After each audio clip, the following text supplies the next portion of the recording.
Hi friends, இந்த வீடியோவில் நம்ம டெய்லி லைஃப்பில் யூஸ் பண்ணக்கூடிய சென்டென்சஸை எப்படி இங்கிலீஷில் சொல்லலாம் அப்படின்னு தான் பார்க்க போகிறோம். பார்க்கலாமா?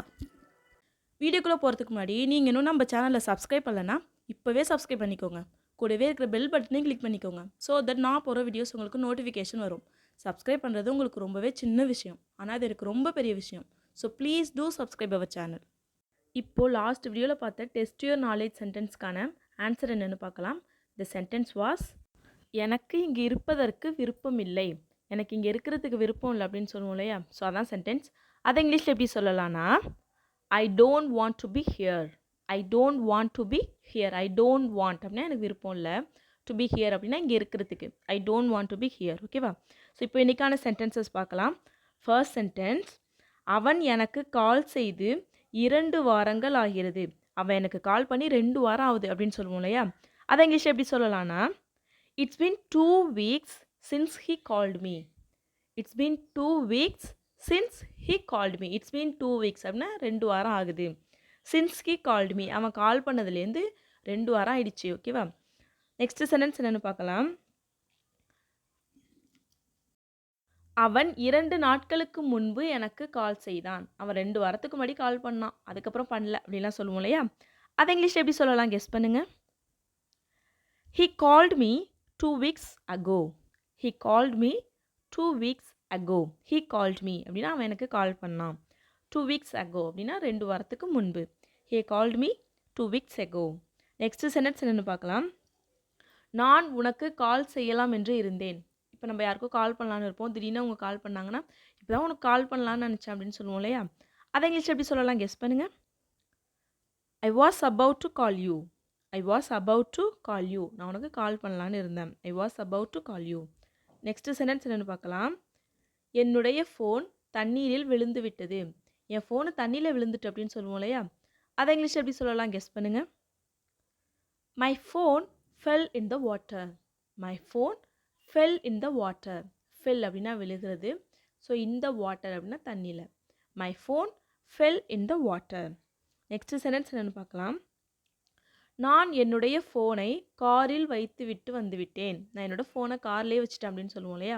அதை இங்கிலீஷ் எப்படி சொல்லலாம் கெஸ் பண்ணுங்கள். I left my phone in the car.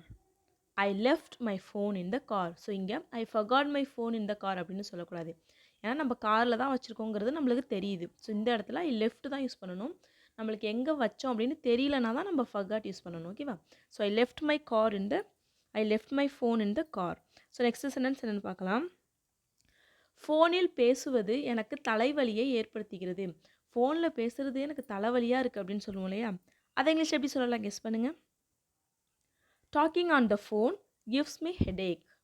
Docking on the phone gives me headache. Docking on the phone gives me அப்படின்னா ஃபோனில் பேசுறது எனக்கு கொடுக்குது. என்னது? ஹெடேக். ஹெடேக்னா தலைவலி. Docking on the phone gives me headache. Next sentence என்னென்னு பார்க்கலாம். ஃபோன் பேசினால் எனக்கு தலைவலிக்கிறது. எனக்கு என்னன்னே தெரியல, ஃபோன் பேசினாலே தலைவலிக்குது அப்படின்னு சொல்லுவோம் இல்லையா? அதை இங்கிலீஷ் எப்படி சொல்லலாம் கெஸ் பண்ணுங்கள். I get a headache if I talk on the phone. I get a headache if I talk on the phone. So இதுவே ரொம்ப நேரம் ஃபோனில் பேசினா எனக்கு தலைவலிக்குது அப்படின்னு சொல்லணும்னா I get a headache if I talk on the phone for a long time. ஓகேவா? ஃபார் அ லாங் டைம்னா ரொம்ப நேரமாக.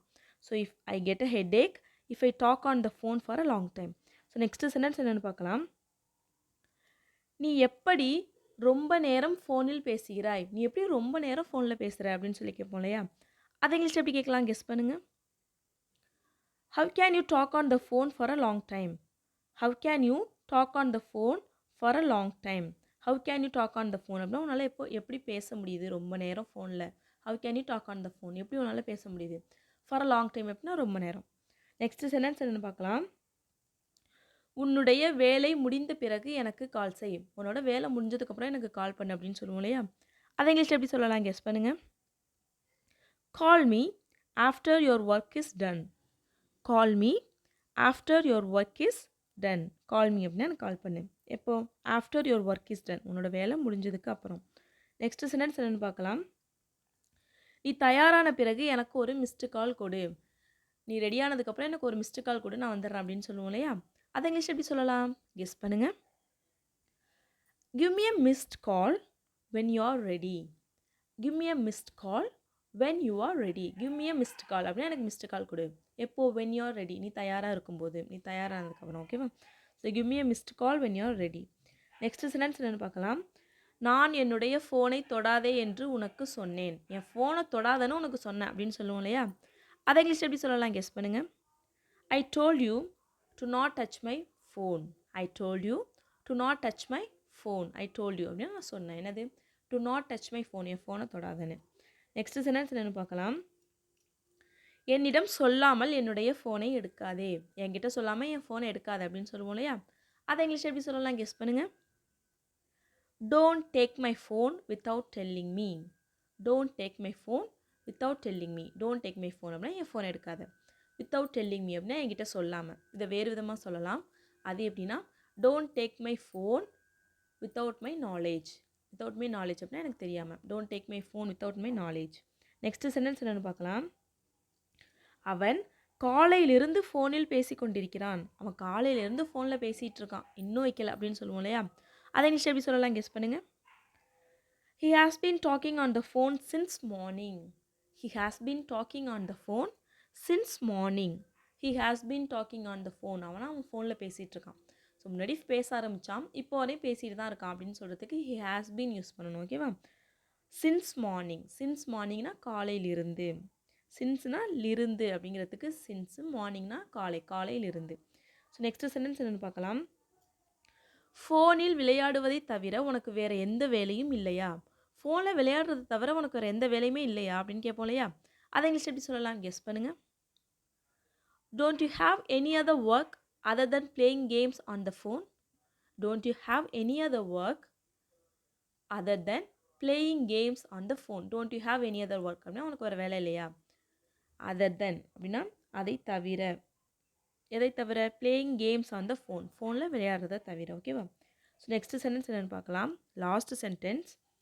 நான் ஒரு புது மொபைல் வாங்க போகிறேன். நான் ஒரு புது ஃபோன் வாங்க போகிறேன் அப்படின்னு சொல்லுவோம் இல்லையா?